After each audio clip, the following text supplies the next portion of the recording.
मंडळी नमस्कार. माहिती आणि जनसंपर्क महासंचालनालय निर्मित जय महाराष्ट्र या कार्यक्रमात मी रेश्मा बोडके आपल्या सर्वांचं मनापासून स्वागत करते.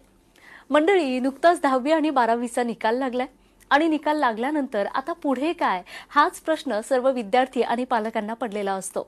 तर मंडळी, पदवी, पदव्युत्तर पदवी, पदविका, पदव्युत्तर पदविका या अभ्यासक्रमांच्या माध्यमातून तांत्रिक शिक्षण ही तरुणांसाठी करिअरची एक उत्तम संधी आहे आणि म्हणूनच राज्यातील युवकांना एक उत्तम करिअर आणि व्यवसायाभिमुख तंत्र शिक्षण उपलब्ध व्हावं यासाठी राज्य तंत्र शिक्षण संचालनालयामार्फत विविध योजना आणि उपक्रम राबवले जातात. तसंच पॉलिटेक्निकची प्रवेश प्रक्रिया सुरू झाली आहे. तर ही प्रक्रिया कशी आहे, काय आहे या संदर्भात अधिकची माहिती आज आपण जाणून घेणार आहोत. आणि या संदर्भात अधिकची माहिती देण्यासाठी आज आपण जय महाराष्ट्र या कार्यक्रमात आमंत्रित केला आहे राज्य तंत्र शिक्षण संचालनालयाचे संचालक माननीय डॉक्टर विनोद मोहितकर यांना. नमस्कार सर. नमस्कार मॅडम. कार्यक्रमात आपलं खूप खूप स्वागत. Thank you madam. चर्चेला सुरुवात करूया सर. नुकतीच 10वी आणि 12वीचा निकाल लागलाय आणि संचालनालयामार्फत 1 जून पासून पॉलिटेक्निकची प्रवेश प्रक्रिया देखील सुरू झाली आहे.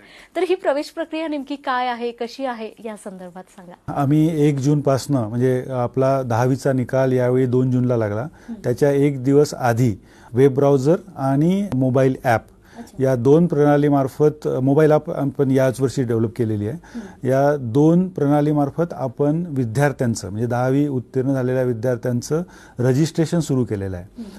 20 तारखेपर्यंत जवळपास 1 लाखाच्या आसपास विद्यार्थ्यांनी रजिस्टर केलेलं आहे आणि त्यातलं कन्फर्मेशन 52,000 विद्यार्थ्यांनी कन्फर्मेशन सुद्धा केलेलं आहे. यावर्षी जो विद्यार्थी आमच्याकडे येतोय तर प्रतिसाद आम्हाला एक चांगला दिसतोय आणि त्या प्रतिसादाला पूरक असं काही संस्थांची, काही पालकांची, काही विद्यार्थ्यांची अशी मागणी आलेली आहे की हा कालावधी आणखी वाढावा आणि त्याचसोबत काही थोड्या म्हणजे कन्सर्न अडचणी म्हणा, एक आपल्या माननीय जिल्हाधिकाऱ्यांच्या कार्यालयामार्फत आम्हाला ती कास्ट सर्टिफिकेट आणि क्रिमिनल सर्टिफिकेट या 2 बाबींकरता विद्यार्थी पालकांना मोठ्या प्रमाणात अवलंबून राहावं लागतं आणि आमच्या सहसंचालक विभागीय कार्यालय आणि प्राचार्य शासकीय तंत्रनिकेतन यांच्या माध्यमातून आम्ही माननीय जिल्हाधिकारी महोदयांना सुद्धा आवाहन केलेलं, विनंती केलेली आहे की अशा विद्यार्थ्यांना प्राधान्याने कास्ट सर्टिफिकेट आणि आपलं नॉन क्रिमिनल सर्टिफिकेट हे प्राधान्याने उपलब्ध करून द्या. तर या बाबीकरता आम्हाला थोडं आणखी आठवडा किंवा 2 आठवडे ही प्रक्रिया, थोडीशी रजिस्ट्रेशनची प्रक्रिया जी आहे ती वाढवायला लागणार आहे. पण यावर्षी एक निश्चितपणे सांगावंसं वाटतं की विद्यार्थ्यांचा प्रतिसाद तंत्रनिकेतनांकडे कल जास्त वाढलेला दिसतोय. अगदी सर. आणि महत्वाचं म्हणजे सर, पॉलिटेक्निकला बराचसा प्रश्न असतो विद्यार्थ्यांना 10वी 12वी नंतर काय, आणि जेव्हा पॉलिटेक्निकचा ते विचार करतात की आपल्याला हे करायचं तेव्हा नेमकी पात्रता काय असते पॉलिटेक्निकच्या प्रवेशाची? पॉलिटेक्निकच्या प्रवेशाची पात्रता हा 10वी पास हा विद्यार्थी फक्त लागतो. बरोबर आहे. 10वी पास नंतर तो आपल्या सिस्टीममध्ये येतोय आणि आमचे रजिस्ट्रेशन करत असताना त्यांनी एक मोबाईल नंबर देऊन रजिस्ट्रेशन करायचं असतं आणि रजिस्ट्रेशन झालं की 10वीचा जो सीट नंबर आहे, त्याचा एक्झाम नंबर, तो जर त्यांनी त्या आमच्या सिस्टीममध्ये घातला की त्याचं मार्क आणि त्याचं नाव पूर्ण बाकी जे डिटेल्स मार्कशीटमध्ये त्याच्या उपलब्ध आहे ते सगळे आमच्याकडे फेच होतात आणि त्यांनी मग त्याचं डिटेल्स म्हणजे कास्ट कॅटेगरी वगैरे जे काय असतं, पालकांचं उत्पन्न, या बाबी मग ते भरायच्या असतात आणि तो भरत असताना मग पुढे जाताना त्याला 2 पर्याय उपलब्ध असतात. त्या 2 पर्यायामध्ये एक आहे ई स्क्रुटिनी, म्हणजे पूर्णतः त्याला कुठेही न जाता from his mobile, web browser, आपलं कॉम्प्युटर या अनुषंगाने त्याला ई स्क्रुटिनीच्या मार्फतच अर्ज कन्फर्म सुद्धा करता येतो. किंवा मग त्याला एखाद्या संस्थेमध्ये जाऊन आमचे FC जवळपास राज्यामध्ये 365 तंत्रनिकेतन आहेत आणि तिथे समुपदेशन केंद्र सुद्धा आहे. म्हणजे विद्यार्थ्यांना तिथे जाऊन माहिती करून घ्यायची असेल तर ते सुद्धा माहिती करून घेऊ शकतात, प्रत्येक अभ्यासक्रम निहाय काय काय लागतं ते. आणि यामध्ये विद्यार्थ्यांचं असं दिसतंय की जवळपास 60% विद्यार्थ्यांनी प्रत्यक्ष जाऊन कन्फर्मेशन केलेलं आहे आणि 40% विद्यार्थ्यांनी ई स्क्रुटिनीचा मार्ग अवलंबलेला आहे. अच्छा, म्हणजे ई स्क्रुटिनीची संकल्पना राबवण्यात येते आपल्या संचालनालयात. येस. सर, आता प्रवेश प्रक्रिया संदर्भात आपण जेव्हा बोलतोय तेव्हा पहिला प्रश्न, बराच विद्यार्थी आणि पालक आहेत की त्यांना नेमका प्रवेश घ्यायचा आहे तर कुठे संपर्क साधायचा, कुणाशी संपर्क साधायचा, ही जी माहिती आहे ती सहजरित्या कुठे उपलब्ध होईल याचीच माहिती नसते. तर मग संचालनालयामार्फत ही माहिती उपलब्ध करून दिली आहे का? अशी एखादी वेबसाईट आहे का किंवा कुठे उपलब्ध करून दिली आहे? प्रवेशाकरता म्हणजे डिप्लोमाच्या प्रवेशाकरता सर्व माहिती आमच्या वेबसाईटवर, तंत्रशिक्षण संचालनालयाच्या वेबसाईटवर उपलब्ध आहे. त्याचा ॲड्रेस आहे dte.maharashtra.gov.in. या वेबसाईटवर पूर्ण आमचं हेड ऑफिसचा पत्ता आहे. त्याच्यानंतर त्याच्यामध्ये जे 6 जॉईंट डायरेक्टर आहेत, विभागीय कार्यालय, त्यांचं डिटेल्स आहेत. आणि आपण जे फॅसिलिटेशन सेंटर म्हणून मी आता जो उल्लेख केला, ते जे 328 फॅसिलिटेशन सेंटर निर्धारित केलेले आहे त्यांचे डिटेल ॲड्रेसेस आहे. आणि त्यामध्ये आपण म्हटल्याप्रमाणे समुपदेशन केंद्र, विद्यार्थी आणि पालकांना गाईड करण्याकरता समुपदेशन केंद्र सुद्धा उपलब्ध करून दिलेले आहे. तर तिथे गेल्यानंतर विद्यार्थ्यांना पॉलिटेक्निकमध्ये प्रवेश घेतल्यानंतर कुठल्या ब्रँचला काय संधी उपलब्ध होऊ शकतात हे सुद्धा आपल्याला तिथे समुपदेशन मिळू शकतं. बेसिकली आमच्या पॉलिटेक्निकमध्ये 10वी नंतर 3 वर्षाचा जो अभ्यासक्रम आहे तो civil, mechanical, electrical, electronics, computer, IT हे 5 मेन ब्रँचेस. त्याच्यानंतर टेक्स्टाईल आहे, प्रिंटिंग आहे, मेटलर्जी आहे, मायनिंग आहे, यासुद्धा अभियांत्रिकेच्या शाखा उपलब्ध आहे. आणि त्याचसोबत कालानुरूप जे आम्ही बदल करतोय अभ्यासक्रमांमध्ये, त्यामध्ये मेकॅट्रॉनिक्स हा अभ्यासक्रम मागच्या 2-3 वर्षापासून आमच्या शासकीय तंत्रज्ञानामध्ये आणि खाजगी संस्थांमध्ये सुद्धा सुरू केलेला आहे. काळाची गरज पाहू जाता. त्याच्यानंतर आर्टिफिशियल इंटेलिजन्स आणि डाटा सायन्स हा सुद्धा अभ्यासक्रम सुरू केलेला आहे. देन रोबोटिक्स आणि कंट्रोल हा अभ्यासक्रम सुरू केलेला आहे. तर आपण आता सुरुवातीला जेव्हा बघतोय 90s आणि 20s म्हणजे 2000च्या याच्यामध्ये, तर तेव्हा बेसिकली विद्यार्थ्यांचा कल हा बेसिक ब्रँचेस म्हणजे सिव्हिल, मेकॅनिकल, इलेक्ट्रिकल या 3 ब्रँचेसकडे ओढा असायचा. आता तो कल हळूहळू इमर्जिंग ब्रँचकडे विद्यार्थ्यांचा वाढतोय.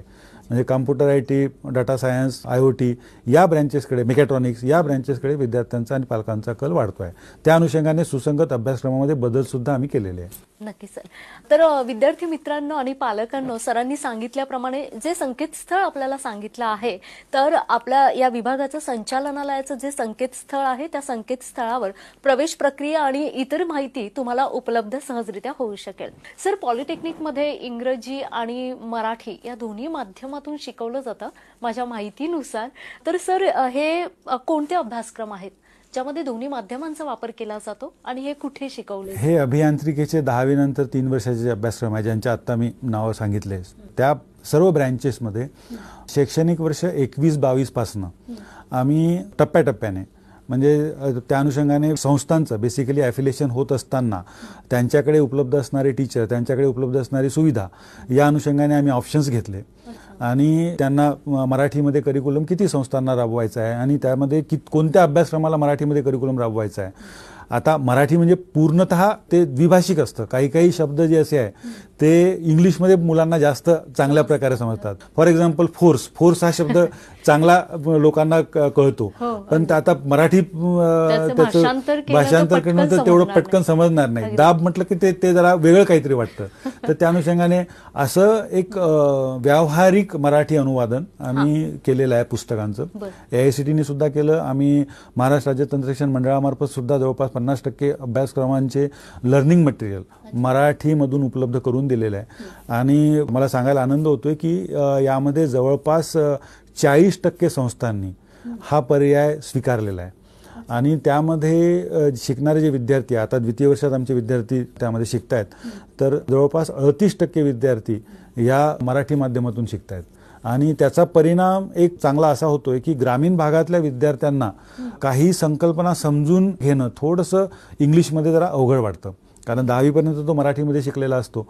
पॉलिटेक्निकच्या प्रथम वर्षात आल्यानंतर काही जे शब्दप्रयोग आहे ते थोडंसं जरा त्याला कठीण वाटतं. आणि आणखी एक सांगायचं तात्पर्य म्हणजे आता जे नॅशनल एज्युकेशन पॉलिसी 2020 जे आहे त्यामध्ये महत्त्वाचा एक फोकस आहे की मातृभाषेतून शिक्षण.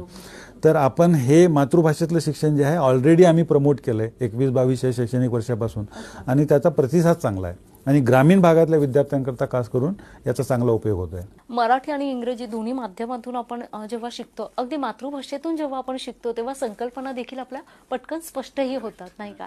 आणि सर, या अभ्यासक्रमांना किती स्कोप आहे पुढे? या 10वी नंतर 3 वर्षाचा जो अभ्यासक्रम आहे त्याच्यानंतर जो डिप्लोमा विद्यार्थ्यांना मिळतोय त्यामध्ये 2 बाबी असतात. एक तर रोजगारक्षम अभ्यासक्रम आहे हा. त्यामध्ये करिक्युलममध्येच आम्ही मायक्रो प्रोजेक्ट्स, त्याच्यानंतर कॅप्स्टोन प्रोजेक्ट्स आणि इंटर्नशिप. आमचा विद्यार्थी 4थ्या सेमिस्टर नंतर 6 आठवडे हा इंडस्ट्रीमध्ये जाऊन इंटर्नशिप करतो. म्हणजे इंडस्ट्रीमध्ये काय कशा प्रकारचं कामकाज चालतंय, वेगवेगळे उद्योगधंद्यांमध्ये काय काय नाविन्यपूर्ण बाबी आलेल्या आहेत. मला प्रत्यक्षात जेव्हा वर्ल्ड ऑफ वर्कमध्ये मला जायचं आहे, म्हणजे तिथे गेल्यानंतर what kind of situation I will face, under what circumstances मला तिथे काम करायचं आहे. तर हे विद्यार्थ्यांना आत्मसात करण्याकरता इंटर्नशिपचा फार मोठ्या प्रमाणात फायदा होतो विद्यार्थ्यांना. आणि हे करून घेण्याकरता आम्ही जवळपास 10,000 plus industry across the Maharashtra यांचं नेटवर्क आमच्याकडे आहे. आणि हब अँड स्पोक मॉडेलमधून आम्ही हे इम्प्लिमेंट करतो. त्याचे परिणाम चांगले दिसत आहे. म्हणजे रोजगार क्षमता वाढवण्याकरता याचा चांगला एक उपयोग होतोय. त्याचसोबत यांना डिप्लोमा झालेल्या विद्यार्थ्यांना थेट द्वितीय वर्ष अभियांत्रिकी ही पुढची शिक्षणाची संधी सुद्धा उपलब्ध होत आहे. त्यामुळे या अशा विद्यार्थ्यांना ज्यांना अभियांत्रिकीचं शिक्षण घ्यायचं आहे त्या विद्यार्थ्यांना ही एक चांगली संधी आहे. म्हणजे अभियंता होणं आणि त्याचसोबत पुढचं शैक्षणिक सत्र सुद्धा आपल्याला त्यांच्या कलाप्रमाणे पुढे नेता येणं. सर, पॉलिटेक्निक नंतर नोकरीच्या संधी काय आहेत विद्यार्थ्यांना? पॉलिटेक्निक नंतर नोकरीच्या संधी आपल्याला शासकीय यंत्रणामध्ये सुद्धा उपलब्ध आहे. PWD ज्युनियर इंजिनियर, त्याच्यामध्ये MSME मध्ये आहे, भेलमध्ये आहे, रेल्वेजमध्ये आहे, बरोबर आहे. यासोबतच प्रायव्हेट सेक्टरमध्ये सुद्धा मोठ्या प्रमाणात जॉब उपलब्ध आहेत. आम्ही जेव्हा इंडस्ट्री सर्वे करतोय त्यामध्ये पॉलिटेक्निक झाल्यानंतर जो त्याला स्किल नॉलेजचा जो भाग असतो त्या अनुषंगाने कधी कधी डिग्रीपेक्षा डिप्लोमाला डिमांड जास्त दिसते. परंतु थोडं सोसायटल आस्पेक्ट आपल्या असे आहे की कोणालाच डिप्लोमा म्हणजे थोडंसं असं वाटतं की, आणि ते वय सुद्धा असतं. म्हणजे फॉर एक्झाम्पल 16 वर्षानंतर 3 वर्षाचा डिप्लोमा झालं की म्हणजे 19, त्या वयामध्ये पालकांना वाटतं, विद्यार्थ्यांना वाटतं आपण पुढलं शिक्षण आणखी घ्यावं. परंतु एक ग्रामीण भागातल्या विद्यार्थ्यांमध्ये हा एक रोजगारक्षम अभ्यासक्रमाकरता एक ओढा वाढतोय. आणि आणखी एक सांगायचं तात्पर्य आहे की इंडस्ट्रीमध्ये सुद्धा डिप्लोमा प्लस डिग्री झालेला जो अभियंता आहे त्याला मागणी मोठ्या प्रमाणात आहे. कारण डिप्लोमामध्ये स्किल आणि डिग्रीमध्ये थेरॉटिकल आस्पेक्ट्स याचं जेव्हा मिश्रण त्या अभियंत्यामध्ये असतं तेव्हा तो त्याच्या म्हणजे 100% कॅपॅसिटीने म्हणजे पूर्ण क्षमतेने तो अभियंता म्हणून काम करतो. सर, तंत्रज्ञान वेगाने बदलतंय. अशा परिस्थितीमध्ये पॉलिटेक्निकचा जो अभ्यासक्रम आहे, प्रशिक्षण आहे, त्यात काय बदल झाला? मला मान्य आहे की कुठलंही ॲफिलिएटिंग बॉडी जी असते ते एकदा अभ्यासक्रम म्हणजे त्यांचा फर्म झाला, मान्य झाला की तो 5 वर्ष बदलण्यात येत नाही. याला आणि आता इंडस्ट्री 4.0 म्हणजे आपण जे बघतो कालानुरूप म्हणजे जी बदल येत आहे ते मोठ्या प्रमाणात येत आहे. कालचं ज्ञान उद्या कालबाह्य होत आहे. या अनुषंगाने आपल्याला एक आम्ही ज्या इंजिनिअरिंगच्या ब्रँचेस आहेत त्यामध्ये emerging trend in the respective branch of engineering, for example emerging trend in civil engineering, emerging trend in mechanical, emerging trend in electronics, computer, IT असा 6व्या सत्रामध्ये अभ्यासक्रम पॉलिटेक्निकमध्ये आम्ही विषय घेतलेला आहे. आणि त्याचं करिक्युलम दरवर्षी आम्ही बदलतोय. यामुळे विद्यार्थ्यांना अद्ययावत अपडेट काय एक लक्षात घ्या, म्हणजे 3 वर्षात म्हणजे डिप्लोमाच्या 3 वर्षात किंवा डिग्रीच्या 4 वर्षात पूर्णतः इंजिनिअरचं शिक्षण त्याला पूर्ण आत्मसात होईल अशातला भाग नसतो. बेसिकली आमचा मेन फोकस असा असतो की विद्यार्थ्यांना बेसिक फाउंडेशन नॉलेज देणं आणि त्यानंतर त्याला बाहेर पडल्यानंतर अभियंता म्हणून बाहेर पडल्यानंतर कुठल्या बाबीशी त्याला आपल्याला जमवून घ्यायचं आहे, आपल्याला नॉलेज आत्मसात करून घ्यायचं आहे, तर या बाबी आम्ही देण्याचा त्याला प्रयत्न करतो. म्हणजे बेसिक फाउंडेशन आणि इमर्जिंग ट्रेंडमध्ये त्याला काय पुढे कुठल्या वर्ल्ड ऑफ वर्कमध्ये कुठल्या क्षेत्राशी निगडीत त्याला काम करायचं आहे हे अद्ययावत आम्ही करण्याचा प्रयत्न करतो. इन ॲडिशन टू दॅट सुसंगत ठेवण्याकरता इंटर्नशिप म्हणजे इंडस्ट्रीमध्ये जे काही बदल येऊ घातलेले आहे ते इंटर्नशिपच्या माध्यमातून तो पूर्ण करतो. आणि इंटर्नशिप आमची 6 आठवडे, त्यामध्ये असेसमेंट, इंटरनल असेसमेंट असतं आणि एक्सटर्नल असेसमेंट सुद्धा असतं. अच्छा, म्हणजे संचालनालयामार्फतच विद्यार्थ्यांना ही सुविधा इंटर्नशिप नाही, करिक्युलमचा पार्ट जो आहे म्हणजे अभ्यासक्रमाचा पार्ट हा पूर्णतः महाराष्ट्र राज्य तंत्रशिक्षण मंडळ आमचं ऑटोनॉमस मंडळ आहे आणि त्यांच्या मार्फत ह्या सर्व बाबी करण्यात येतात.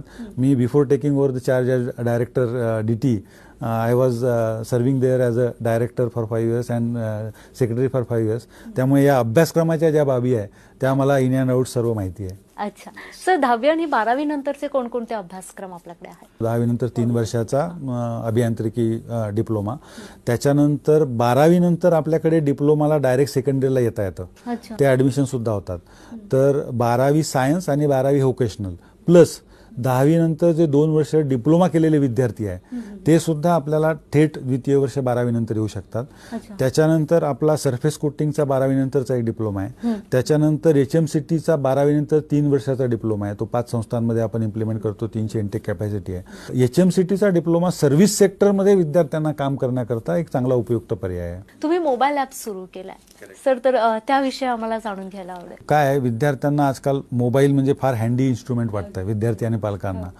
तर यावर्षी आम्ही असं हे केलेलं आहे की DT ॲडमिशन म्हणून एक ॲप डेव्हलप केलं आहे. ते अँड्रॉइड फोनमध्ये आणि iOS सिस्टीममध्ये ॲप स्टोअरला जाऊन डाउनलोड करता येतं आणि तिथे मोबाईल ऑलरेडी रजिस्टर म्हणजे नंबर आहेच तिथे. तर तिथे त्याला त्याचं 10वीचा जो मी आता सांगितल्याप्रमाणे 10वीचा एक्झाम नंबर टाकला की त्याचे 10वीचे डिटेल्स फेच होतात तिथे आणि ते डिटेल्स आल्यानंतर मग त्याला पुढे काय काय त्याच्या अप्लिकेशनमध्ये काय काय भरायचं आहे म्हणजे ॲड्रेस आहे, कॅटेगरी आहे, इन्कम आहे, या अनुषंगाने बाबी त्याला जाऊन मोबाईलवरती त्याचं कन्फर्मेशन सुद्धा तो करू शकतो. आणि ह्या दोन्ही सिस्टीम आम्ही 30 मेला आमचे माननीय मंत्री महोदय श्री चंद्रकांतदादा पाटील आणि माननीय प्रधान सचिव श्री विकासचंद्र रस्तोगी यांच्या उपस्थितीत लॉन्च केलेलं आहे. Mobile app is new thing. Web based ब्राउझरवरती आम्ही आधीपासून म्हणजे सुरुवात झाली तेव्हापासून म्हणजे या इंटरनेट आणि आपलं सिस्टीम जी ऑनलाईन सिस्टीम जी आम्ही ॲडमिशन करतोय त्या अनुषंगाने ते होतं. परंतु मोबाईल ॲप या वर्षीचं डेव्हलपमेंट नवीन संकल्पना आहे.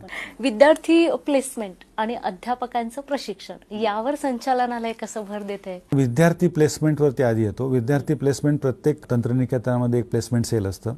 त्या अनुषंगाने ज्या इंडस्ट्रीज येतात त्या इंडस्ट्रीजकडनं कॅम्पस इंटरव्ह्यू होत असतो आणि त्या प्लेसमेंटच्या ऑफर विद्यार्थ्यांना त्यांच्या कॅपॅबिलिटीप्रमाणे मिळत असतात. हा एक भाग.